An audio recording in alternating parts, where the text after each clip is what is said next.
안녕하세요. 오늘 당신과 함께 깊이 들여다볼 자료는 통일 사상의 예술론입니다. 이 자료는 요즘 예술이 본연의 가치를 좀 잃고 뭐랄까 표류하는 듯한 모습의 문제의식을 느끼면서 시작하는데요. 예술이 우리 문화의 중심 역할을 해야 하는데 좀 그렇지 못하다 이런 거죠. 네, 맞아요. 그래서 이 자료는 통일 예술론이라는 조금은 독특한 관점을 제시합니다. 예술이란 과연 무엇이고 왜 우리에게 기쁨을 주는지 그 근본 원리를 파헤치면서 뭔가 새로운 방향을 모색하려는 시도 같아요. 오늘은 이 통일 사상의 시각으로 예술의 본질을 함께 탐구해보려 합니다. 과연 이 관점이 예술을 이해하는데 어떤 새로운 창을 열어줄까요? 네, 맞습니다. 이 자료의 흥미로운 점은 예술의 뿌리를 철학적으로 꽤 깊게 파고든다는 점이에요. 특히 통일 원리라고 하는 틀 안에서 그 창조의 목적, 또 인간의 창조성, 기쁨과 닮음의 관계, 그리고 수수작용이라는 상호관계 개념, 이걸 통해 예술 활동을 설명하려고 합니다. 단순히 현상을 비판하는 데 그치지 않고요. 과거 사회주의 리얼리즘 같은 예술론들이 남긴 공백 있잖아요. 그걸 메우고 대안을 제시하려는 어떻게 보면 좀 야심찬 목표를 가지고 있죠. 아, 그렇군요. 그럼 먼저 왜 새로운 예술론이 필요하다고 하는지부터 짚어보죠. 이 자료에서는 예술이 역사적으로 문화의 심장 역할을 해왔다. 그리고 새로운 시대를 여는데 예술가들의 역할이 컸다고 강조하네요. 르네상스 시대도 그렇고 또 다른 예로 공산주의 혁명 당시 고리키나 소신 같은 작가들, 이런 사람들이 사회 변화에 영향을 미쳤던 것처럼요. 그렇죠. 그런데 지금은 그런 예술의 힘이 좀 약해지고 오히려 저속화될 수 있다는 위기의식을 강하게 드러냅니다. 이게 단순히 예술계만의 문제가 아니라 문화 전체의 위기로 번질 수 있다, 이런 경고인데요. 특히 과거 공산주의권에서 강력한 이념적 기반, 그러니까 유물변증법이죠. 그걸 가졌던 사회주의 리얼리즘이 있었잖아요. 근데 결국 힘을 잃고 사라졌단 말이죠. 이 자료는 그 이론이 제대로 된 비판이나 극복 없이 그냥 사라진 상태라서 그 한계를 넘어서는 새로운 철학적 기반, 이걸 갖춘 예술론이 시급하다고 주장하는 겁니다. 아, 그러니까 단순히 요즘 예술 이상의 이런 비판이 아니라 뭐랄까 철학적 토대가 부실해진 상황 자체를 극복할 대안이 필요하다. 이런 거군요. 네, 바로 그거죠. 그래서 등장하는 게 통일 예술론이고 목표는 예술의 본질을 회복하고 사회주의 리얼리즘의 한계를 넘어서서 궁극적으로는 새로운 문화사회 건설에 기여하는 것이다. 이렇게요. 네, 맞습니다. 특히 미래 사회는 고도로 발달된 예술 사회가 될 것이기 때문에 이런 새로운 예술론 정립이 더 중요하다고 보는 거고요. 그렇죠. 미래에는 예술이 더 중요해질 거라는 전망인 거죠. 자, 그럼 이 통일 예술론의 핵심 논리로 들어가 보죠. 상당히 독특한 개념들이 등장하는데 그 뿌리가 하나님의 창조에 있다고 설명을 하네요. 창조 목적, 창조성, 기쁨과 닮음, 수수작용. 이 네 가지가 핵심 기둥인 것 같습니다. 첫 번째, 창조 목적과 창조성. 이건 구체적으로 어떤 이야기인가요? 이 관점의 출발점은 신이 우주를 창조한 이유가 사랑을 주고받으면서 기쁨을 누리기 위해서라는 거예요. 여기서 인간은 신의 사랑과 기쁨의 직접적인 대상이고 세상 만물은 다시 인간에게 기쁨을 주기 위해, 그러니까 간접적인 신의 기쁨을 위해 창조되었다, 이렇게 설명을 합니다. 아, 약간 신을 최고의 예술가로 보고 우주를 그분의 작품으로 보는 듯한 느낌인데요. 네, 비슷한 비유가 될 수 있겠네요.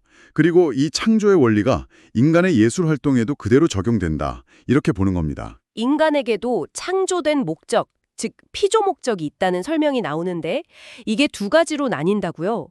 전체 목적과 개체 목적. 전자는 신이나 더 큰 전체, 예를 들면 가족, 사회, 인류 같은 이런 전체를 기쁘게 하는 것이고 후자는 이제 개인이 자기 자신이 기쁨을 얻는 것, 이렇게요. 네, 맞아요. 그리고 이 두 가지 목적을 이루고 싶도록 우리 안에 욕망이라는 엔진을 심어주었다고 봅니다. 아, 욕망이 그 동력이군요. 네. 그래서 예술 활동을 보면 창작 행위는 주로 다른 이들, 그러니까 감상자나 더 나아가 신을 기쁘게 하려는 전체 목적 실현의 욕망에서 비롯되고요. 감상 행위는 작품을 통해서 내가 기쁨을 얻으려는 개체 목적 실현의 욕망에서 비롯된다, 이렇게 해석하는 거죠. 흥미롭네요. 창작과 감상을 그 두 목적과 바로 연결시키는군요. 네. 그리고 신의 창조성에 대한 설명도 흥미로워요. 신이 창조할 때 먼저 머릿속으로 구상하고 이걸 내적인 계획, 로고스 형성이라고 하는데요. 그 다음에 실제 재료, 즉 진료를 가지고 구체적인 형태를 만드는 외적인 실현, 이 2단계를 거친다고 봅니다. 아, 구상하고 실현하고. 네, 인간 예술가의 창작 과정도 똑같다는 거예요. 아이디어를 떠올리고 이게 구상이죠. 그 다음에 물감이나 악기 같은 재료를 써서 이게 진료 사용이고요. 최종적으로 작품을 완성하는, 실현하는 과정. 이게 신의 창조 방식과 구조적으로 동일하다는 거죠. 그렇군요. 창작의 원형을 신의 창조에서 찾는 시각이네요. 알겠습니다. 다음 원리는 기쁨과 닮기의 창조인데요. 우리가 아름다움을 느끼거나 예술 작품을 보고 기쁨을 얻는 이유, 이게 바로 닮음 때문이라고요. 이게 핵심 아이디어 같은데요. 맞습니다. 아주 중요한 포인트예요. 기쁨은 어떻게 생겨나는가? 주체가 어떤 대상을 접했을 때 그 대상이 자신의 내면적 속성, 여기선 성상이라고 표현해요. 혹은 외적인 모습, 형상과 닮았다고 느낄 때 발생한다. 이렇게 설명합니다. 아, 대상을 통해 나 자신을 발견하는 느낌? 그렇죠. 나 자신을 발견하거나 확인하는 경험에서 기쁨이 온다는 거죠. 신이 자신을 닮은 인간과 만물을 창조하며 기뻐했듯이 예술가도 자신의 내면과 개성을 담아낸 작품을 만들 때, 그리고 감상자도 그 작품에서 자신과 통하는 점을 발견할 때 기쁨을 느낀다는 논리입니다. 네, 마지막 원리적 근거는 수수작용입니다. 이게 주고받는 작용이라는 뜻 같은데 구체적으로 어떤 개념일까요? 네, 문자 그대로 서로 주고받으면서 영향을 미치는 관계를 의미해요. 이 이론에서는 신 내부에서도 성상, 즉 내적 속성이죠. 그리고 형상, 외적 형태. 이게 서로 주체와 대상이 되어서 영향을 주고받는 수수작용을 통해 창조력이 발현된다고 봅니다. 아, 신 안에서도요? 네, 이 원리를 예술에 적용하면 창작은 예술가, 주체와 다루는 소재나 재료, 대상 사이의 상호작용이고 감상은 감상자, 주체와 예술작품, 대상 사이의 상호작용이라는 거죠.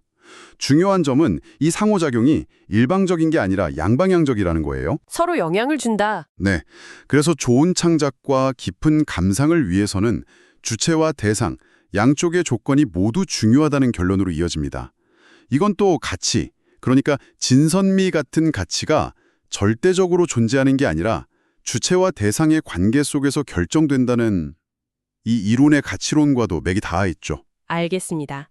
창조 목적, 닮음, 상호작용, 이 세 가지가 통일 예술론의 핵심 원리군요. 상당히 체계적으로 얽혀 있네요. 그럼 이제 예술과 미 자체에 대한 정의를 좀 더 자세히 들어볼까요? 이 관점에서 예술이란 무엇일까요? 기본적으로 예술은 미를 창조하거나 감상하는 인간의 활동으로 정의합니다.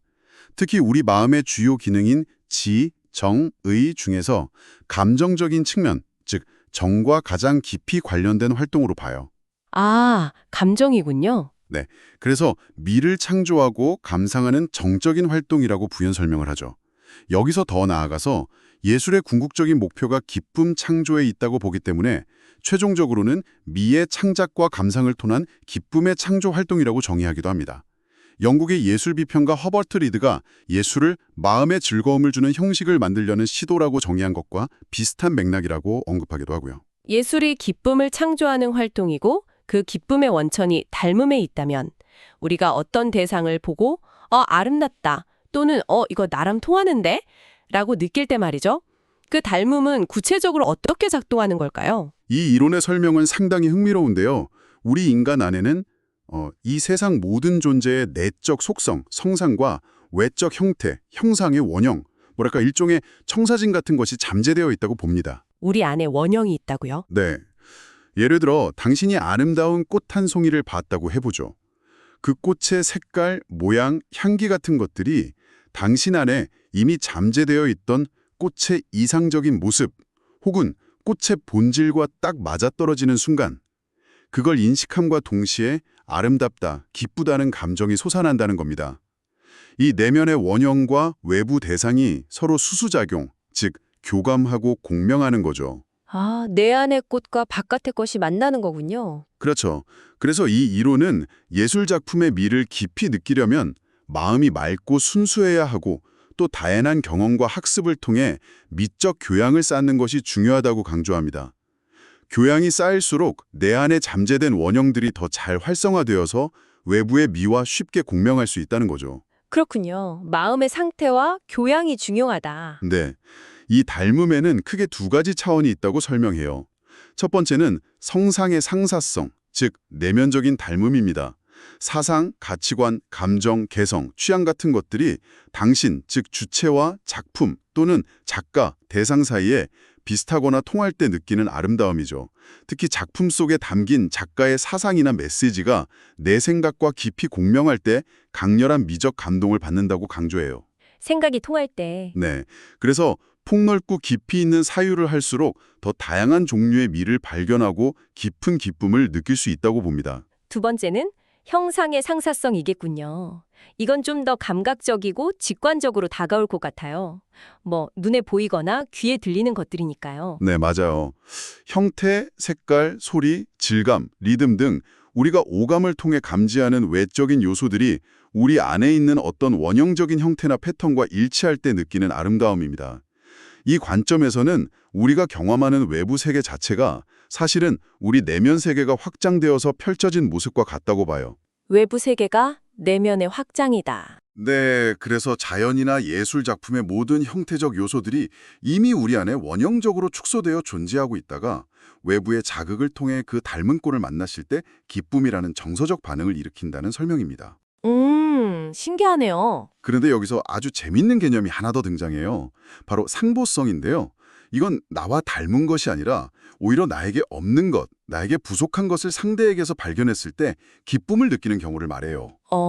예를 들면 남성이 여성의 부드러움이나 섬세함에서 매력을 느끼는 경우 같은 거죠. 잠깐만요. 그건 닮음과는 반대되는 개념 아닌가요? 서로 다른 점에 끌리는 건데 이것도 닮음의 일종으로 본다고요? 그건 좀 이해가 안 가는데요? 네, 그 점이 이 이론의 독특한 해석 지점입니다. 상보성, 즉 서로 보완해주는 관계에서 느끼는 매력조차도 결국은 더 깊은 차원의 닮음의 한 표현이라고 봅니다. 왜 그렇게 보는 거죠? 왜냐하면 첫째, 인간은 본래 신이 가진 양과 음의 두 가지 성품이 나뉘어 태어난 존재라서 남녀 또는 서로 다른 개성이 합쳐져야 비로소 신의 완전한 모습, 즉 중화적 모습을 닮게 된다고 봐요. 그래서 우리 마음속에는 무의식적으로 자신의 부족한 부분이 채워진 완전한 이상적인 모습, 일종의 내적 청사진 또는 영상이 있다는 겁니다. 내 안의 이상적인 모습. 네. 현실에서 나에게 없는 것을 가진 상대를 만났을 때 그 상대가 바로 내 안에 그 이상적인 청사진과 닮았기 때문에 끌리고 기쁨을 느낀다는 설명이에요. 아하, 현실의 나와는 다르지만 내 안의 이상적인 나와는 닮았다. 그렇죠. 바로 그겁니다. 둘째 이유는 인간은 신의 다양한 개별적 특성들을 나누어 부여받았기 때문에 태생적으로 서로 다르다는 겁니다. 그래서 타인을 통해 내게 부족한 특성을 발견하고 서로 교류하며 부족한 점을 채워나갈 때 기쁨을 느끼도록 창조되었다는 설명이죠. 서로 채워주면서 기쁨을 느낀다? 네. 하지만 중요한 전제가 있어요. 이런 상보성이 성립하려면 그 바탕에는 반드시 공동의 목적이나 기본적인 가치관의 유사성 같은 더 근본적인 공통점, 즉 상사성이 깔려 있어야 한다는 겁니다. 아무런 공통 기반 없이 단순히 다르기만 한 곳에서는 미나 기쁨이 생겨날 수 없다고 봐요. 아하, 그러니까 서로 다른 점에 끌리는 상보성조차도 내 안의 이상적인 모습과의 닮음 또는 근본적인 공통 기반 위에서의 보완적 닮음으로 해석하는 거군요. 상당히 깊이 들어가는 해석이네요. 네, 그렇죠. 그렇다면 미 그 자체는 어떻게 정해야 할까요?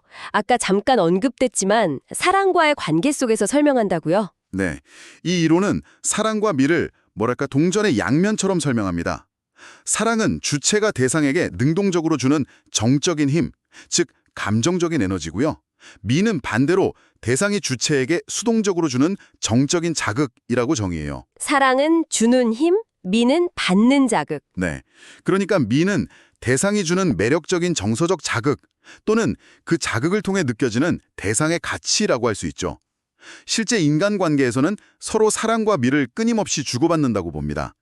내가 상대에게 감정적인 힘을 보낼 때는 사랑이지만 상대방이 그 힘을 받아 매력이나 기쁨으로 느낄 때는 그것이 미로 작용한다는 거죠. 보내는 입장과 받는 입장의 차이군요. 네, 주체와 대상이 깊이 공감하고 하나가 될 때는 사랑 안에 미가, 미 안에 사랑이 서로 녹아든다고도 설명합니다.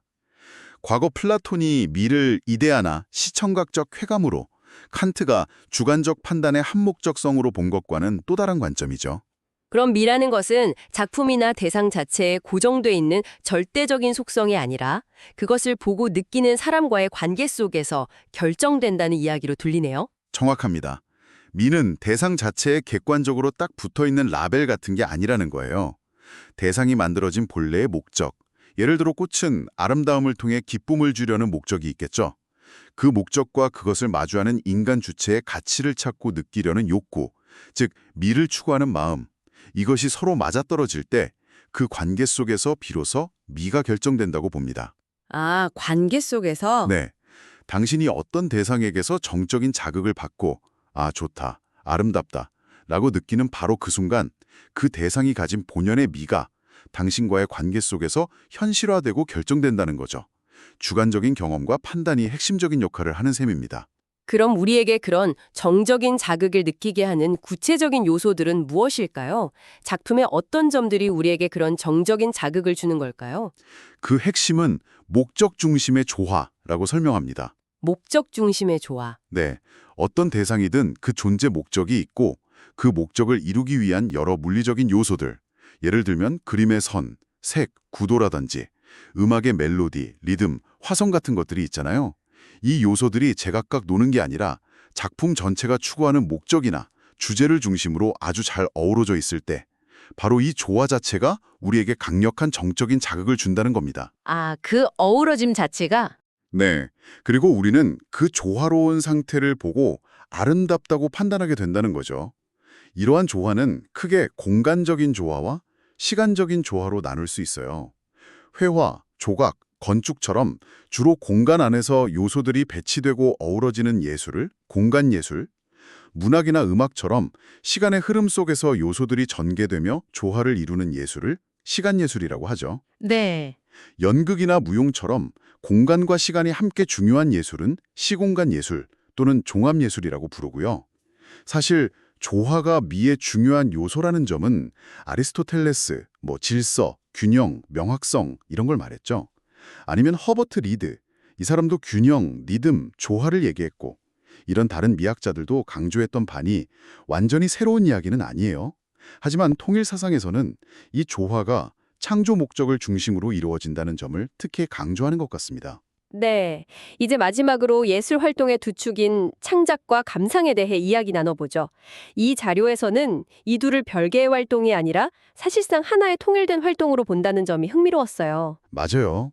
창작하는 과정 속에도 예술가 스스로 자신의 작품을 계속 감상하고 평가하는 과정이 포함되고요. 반대로 감상하는 과정에서도 단순히 수동적으로 받아들이기만 하는 게 아니라 감상자 나름대로 해석하고 의미를 부여하면서 일종의 부가적인 창조, 부가창조를 한다고 봅니다. 아, 감상도 창조다. 네, 일종의 부가창조죠. 즉, 창작과 감상은 서로 맞물려 돌아가는 하나의 활동이라는 거죠. 그리고 이 두 활동은 인간에게 본래 내재된 두 가지 근본적인 욕망, 즉 가치를 실현하려는 욕망, 이게 창작의 주된 동기가 되고요. 그리고 가치를 추구하려는 욕망, 이게 감상의 주된 동기가 된다고 설명합니다. 이 두 가지 욕망, 가치 실현욕과 가치 추구욕은 왜 우리에게 있는 걸까요? 아까 이야기 나눴던 인간의 이중 목적과 바로 연결되는 거군요. 그렇습니다. 앞에서 인간에게는 전체 목적, 즉 신과 전체를 기쁘게 하려는 목적과 개체 목적, 자기 자신이 기쁨을 얻으려는 목적이 있다고 했잖아요. 네, 전체 목적과 개체 목적. 네. 가치 실현욕은 바로 그 전체 목적을 이루기 위해 무언가를 창조하고 기여하고 싶은 내적 충동이고요. 가치 추구욕은 개체 목적을 이루기 위해 외부로부터 좋은 가치, 즉 진선미를 받아들여서 기쁨을 얻고 싶은 내적 충동이라는 설명입니다. 의식하든 못하든 인간은 이런 목적과 욕망을 가지고 예술활동에 참여하게 된다는 거죠. 그러니까 정리해보면 창작은 예술가가 작품, 즉 대상의 입장에서 서서 더 큰 주체, 예를 들어 신이나 인류, 감상자를 위해서 아름다움을 표현하고 가치를 실현하려는 행위이고, 감상은 감상자가 주체의 입장에서 작품이라는 대상으로부터 아름다움을 받아들이고 그 가치를 추구하며 기쁨을 얻는 행위다. 이런 거네요. 동전의 양면처럼요. 네, 정확히 그 관계입니다. 창작과 감상 모두 궁극적으로는 신의 창조 목적, 즉 사랑을 통한 기쁨의 실현이라는 큰 틀 안에서 이루어지는 활동이라고 보는 것이 이 이론의 핵심이죠. 다만 이 자료는 오늘날 많은 예술가들이 이런 본래적인 창작과 감상의 관계나 목적을 잊고 너무 자기중심적이거나 혹은 상업적인 활동에 매몰되는 경향이 있다고 좀 비판적인 시각을 드러내기도 합니다. 아, 현실 비판도 있군요. 네. 그러면서 예술가와 감상자 모두 창작과 감상의 참된 의미, 즉 기쁨을 주고받는다는 본질을 깨닫고 좀 더 사명감을 가지고 예술활동에 임해야 한다고 강조하고 있습니다. 오늘 우리는 통일사상이라는 조금은 낯설 수 있는 프리즘을 통해 예술의 본질, 미의 의미, 그리고 창작과 감상의 관계를 깊이 있게 들여다봤습니다.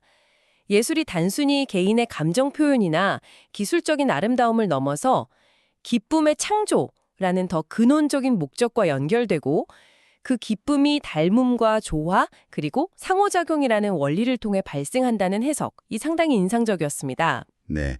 특히 창작행위를 타자를 위한 가치 실현으로 또 감상행위를 나를 위한 가치 축으로 연결짓는 그 이중 목적의 관점.